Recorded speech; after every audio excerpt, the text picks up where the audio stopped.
Welcome sa Dries TV. Kung interesado ka sa ganitong news, huwag kalimutang isubscribe ang ating YouTube channel. Maraming salamat! Welcome back again sa ating YouTube channel mga kakimpaw, and sa update natin ito, pag-uusapan natin ay tungkol sa mga importanteng ganap kina Kim and syempre kay Paolo Avellino.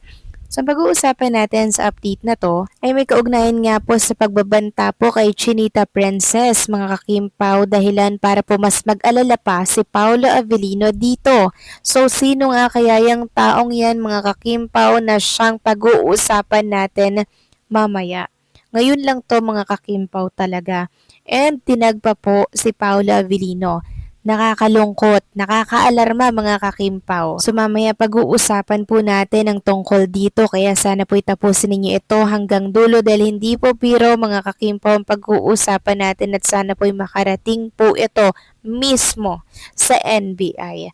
Pero bago po natin talakayin yan, maraming salamat muna sa inyong patuloy po na pag-support at pagsubaybay sa mga daily update natin.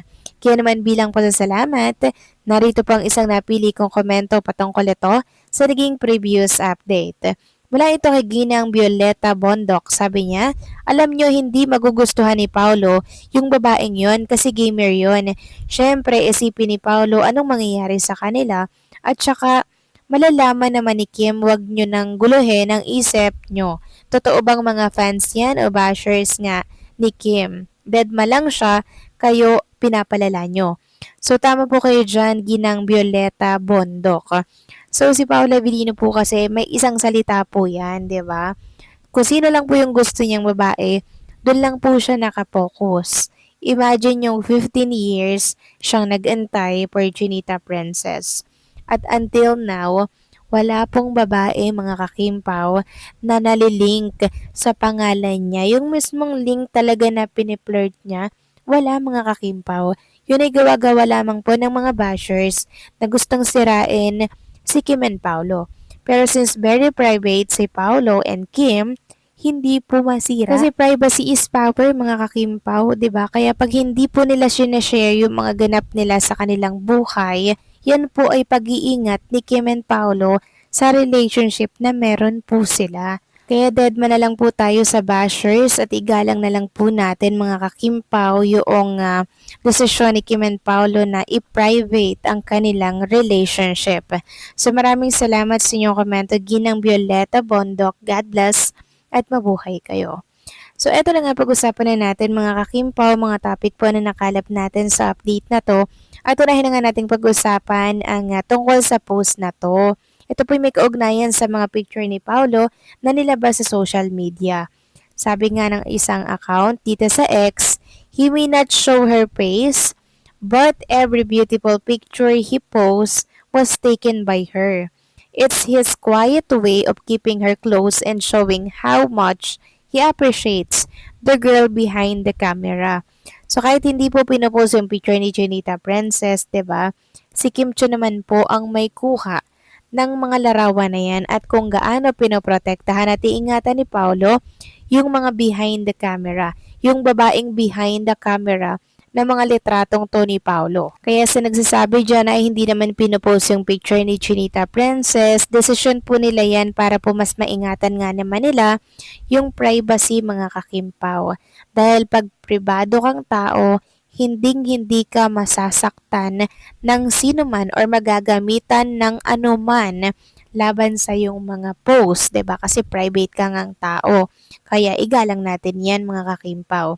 Samantalang pag-usapan naman natin ang tungkol naman dito, mga kakimpaw, sa seryosong usapin, sa nakakaalarmang usapin, mga kakimpaw, na pagbabanta nga po kay Chinita Princess. So kanina 'di ba nagkaroon po ng photoshoot si Chinita Princess diyan po sa Binondo. Ngayon, may isang account po, mga kakimpaw, na tinag si Paolo Avellino. Sabi niya diyan, no, saan ba si Chinita Princess sa Binondo?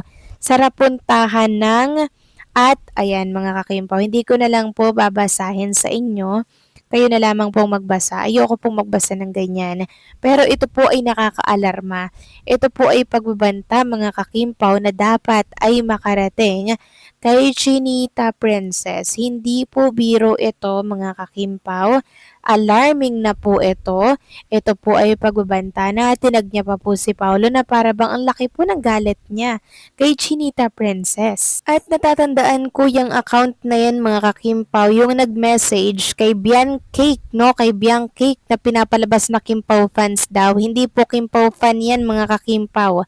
Bashers pala yan ni Chinita Princess. 'Di ba mga kakimpaw? Grabe, bashers pala yan ni Kim Chu eh. Tapos ang sisisihin mga Kimpaw fans, basher yan ni Chinita Princess. Yan din po yung account na nag-message kay Bianca at kung ano-ano po ang sinabi doon sa babaeng naliling kay Paulo. Ayon nga dito sa isang fanpage na nag-post, sana mahanap kang pakalat natin to para magtanda. Ayan mga kakimpaw, yan po yung nagbanta sa buhay ni Chinita Princess. Sana po maalarma at makalampag po ang lahat dahil hindi po biro ang mga sinasabi niya sa social media. Maging si Paolo mag-aalala po nito kasi hindi po biro mga kakimpo yung mga sinasabi niya. Sobrang yan, very personal, very nakaka-alarma kaya sinong hindi po aalala mga kakimpaw kay Chinita Princess. Sana po ma-actionan ito. Sana po yung account na to ipahanap mga kakimpaw kasi buhay ang usapan dito eh. Safety po ang usapan dito, safety ni Chinita Princess. Kaya sana mga kakimpaw, meron pong umaksyon dito. Sana makarating kay Chinita Princess na meron pong ganitong nagko-comment laban po sa kanya. Grabe no, gigil na gigil kay Chinita Princess. Kaya dapat lang talagang magdagdag ng extra security si Kim, lalo na pag nasa public po na lugar. Katulad kanina, nasa Binondo po siya mga kakimpaw dahil sa kanyang photoshoot. Hindi po yun sa Hong Kong mga kakimpaw ha. Sa Binondo lang yun, sa Manila lang yun mga kakimpaw. So sana extra security, extra protection kasi habang dumadami po yung blessings ni Kim, mas dumadami din po yung mga gustong siya po mga kakimpaw ay mawala sa showbiz. Yun bang gigil na gigil mga kakimpaw?